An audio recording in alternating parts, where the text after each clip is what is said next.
Rogue as fuck here. Just trying to do a simple thing real quick. Corso, I swear to God, if somebody else gets you because I didn't send you home with that, I'm gonna be so upset. Especially because I just posted that video and just shared right here to Galaxy Chat where there's a guy laughing that you were in fact sitting there that over Max. Fuck, man. I really don't want to. I'm trusting the goodwill of people right now. If somebody gets that off you, I'm leaving tomorrow. I'll put it back on you. Um, a friend of mine was asking about this ship earlier. Let's see. Taryn. The Vindicator. He said that he's been after it for a long time. He didn't understand how to get any of his blueprints. I don't understand that personally because the faction store, along with the refinery, and along with sorry, I have to move this. Along with your events right here, that should be the like first thing that you check as soon as you get on every day. Uh, you need to check out what all the events are, what is available in the event store when the time is running out and stuff on them. As you can see, normally things that are ending soon. This should be ending soon. Okay. But yeah, things that are ending soon will normally say so, like right here at the top right of these. Yeah, top left, I mean. Anyway, a lot of times in event stores, you can see right now, for instance, ship parts. Nope. Ship blueprints. Right now, for instance, he could get them, but he had not been checking his events. He didn't even know what a Hurak was. I think I'm saying that right. The Hurak invasion or whatever's going on right now. And, you know, that's actually surprisingly cheap. 10 for 7,500. Normally another, that's surprisingly cheap. Normally the Gorn Eviscerator is really cheap. Normally Estella is really cheap. That didn't used to be like that either. So I guess it's just the side ships are going to be the cheap ones. Because as you can see, these faction miners, and this really doesn't make any sense to me either.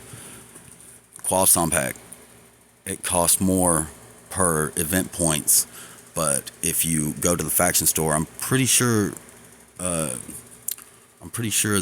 shard for shard of the ship, they're the exact same price. But the event store is going to give you more for some things and more for not. He was also asking about where to get the badges from. The best place that I normally keep them from is right here. Also, you can, once again, if you're checking everything daily like you should be, factions should definitely be one of the first things on them. I always start at the bottom and scroll up, but as you can see, with a little bit of faction rep, you can get them for these weird, it's, if I click on it, it's going to make me spend it. Oh, maybe not if I hold it. Nope, apparently not. We're going to have to go the long way. I told him those things were called discovery shapes. I didn't know what they were called. Hang on, this is the long way of having to find things. I forgot what those things were called. Does it even classify as a material?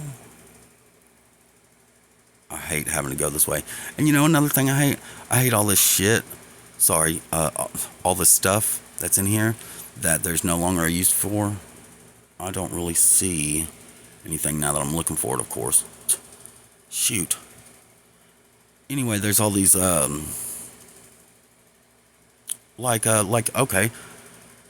Well, I don't see any Kirk skill points either. Like when I max Kirk out on fleet commanders, or when I've got, okay, there's something kind of, when my Voyager's maxed completely and I don't have a second Voyager, what am I supposed to do with all those parts that the schematics thing is still giving me every day? You know what I mean? I've started trying to seek out a second one of those ships just for the events and stuff. Where on earth is that? Hang on. There it is. Minor commendation medals. And you get those with the discovery every week or whatever, or every day with the refine from the thing every week. But yeah, I remember when it was early on in the game, not understanding where to get those and not understanding the importance of tiering an officer. You know, I used to be the joke of my team, and stuff. And nowadays, people still look at me like I'm crazy, but believe it or not, so some of the smallest, some of the even tier one, like Janeway. When I finally got my Janeway, because I got her late, she was tier one. I'm pretty sure she's still tier one, and she's the best damn captain I've got. It doesn't matter what her second effect, her officer effect. That's what's controlled by the tier of an officer.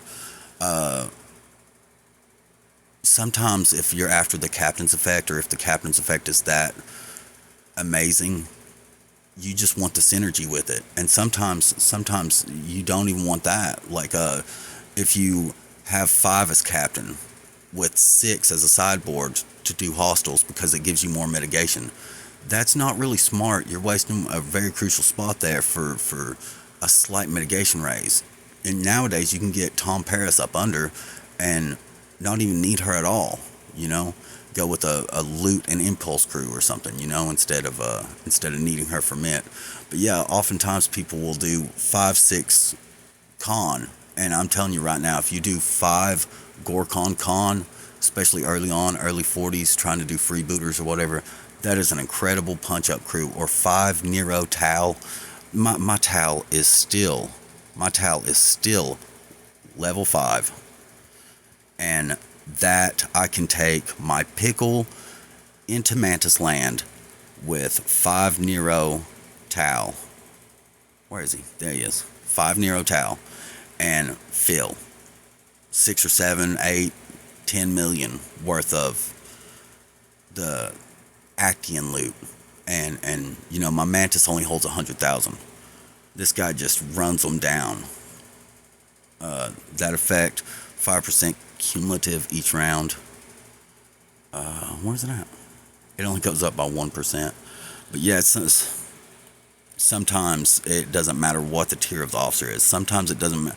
What, did that say Janeway already? No. Okay, my Janeway is level 2, or tier 2.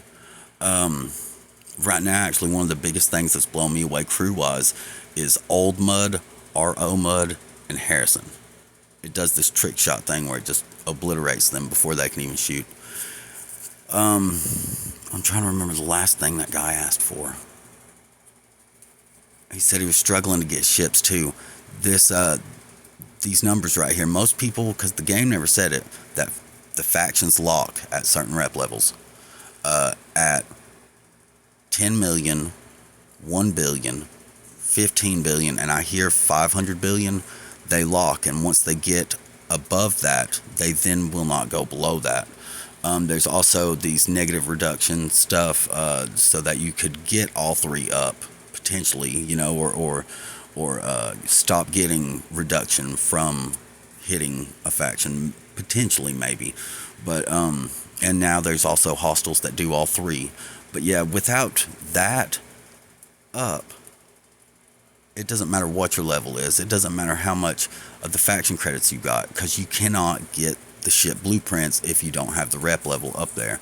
That takes a considerable amount of grind.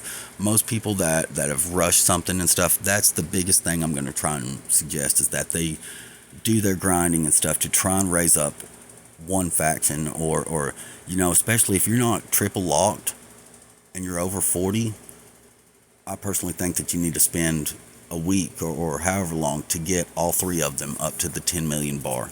Because as the days click by, you've got these events like this. Oh, you've got the events like this. They give you just a handful of the credits every day. If you start stocking those every single day from the time that you're, you know, 35, 40 on, it'll stack you. Well, let me show you. I keep forgetting I can show y'all instead of just telling a story this time. This video is going to cut off in 30 seconds. Shoot. No, Romulan. It's at the 1 billion lock. Or it was. I couldn't get a Nova. I couldn't get Corvallis. So see, I can't finish that out, even though I'm that close naturally. It's amazing because I have 1 million there. I've got 260 there and 260 there. But I did just buy the rare 5-star ships in both of those factions. So I mean, it's beneficial.